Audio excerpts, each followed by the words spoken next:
ভগবান যেটা চাইবে আমাকে সেদিকেই যেতে হবে। আমি চাইলেই তো সবকিছু হবে না, তাহলে আমি যা চাইতাম সব পেয়ে যেতাম। ঠিক করে রেখেছে, এটা দেবো, এটা তোমার জন্য ভালো, এটা দেবো না, এটা তোমার জন্য ভালো না।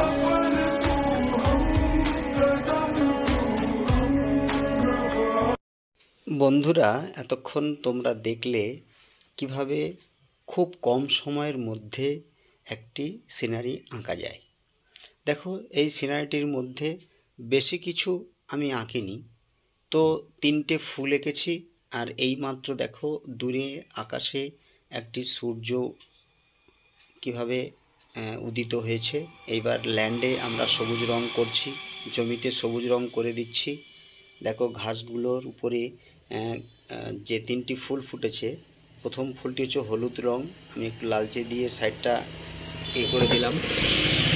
তারপরে দেখো পিঙ্ক কালার পাপড়িগুলো করে দিচ্ছি এবং ভেতরে হলুদটা দিয়ে দিলাম। এবারে দেখো একটা লালচে কালার দিয়েছি, মানে গেরুয়া টাইপ অফ গেরুয়া।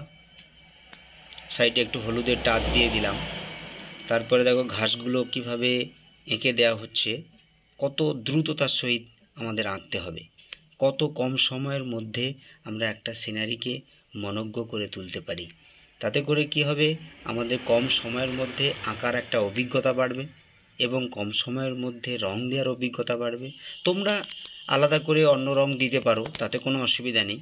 তো আমার মনে হয়েছে এটা খুব ভালো লাগবে, তাই আমি দিয়েছি। তো এবার দেখো ফিনিশিং টাচটা দিচ্ছি। দেখো এবার ফুলগুলোর চারপাশে একটা হালকা বর্ডার দিয়ে দিচ্ছি, যাতে ফুলটা প্রমিনেন্ট হয়। 3টে ফুলের উপরেই দেবো,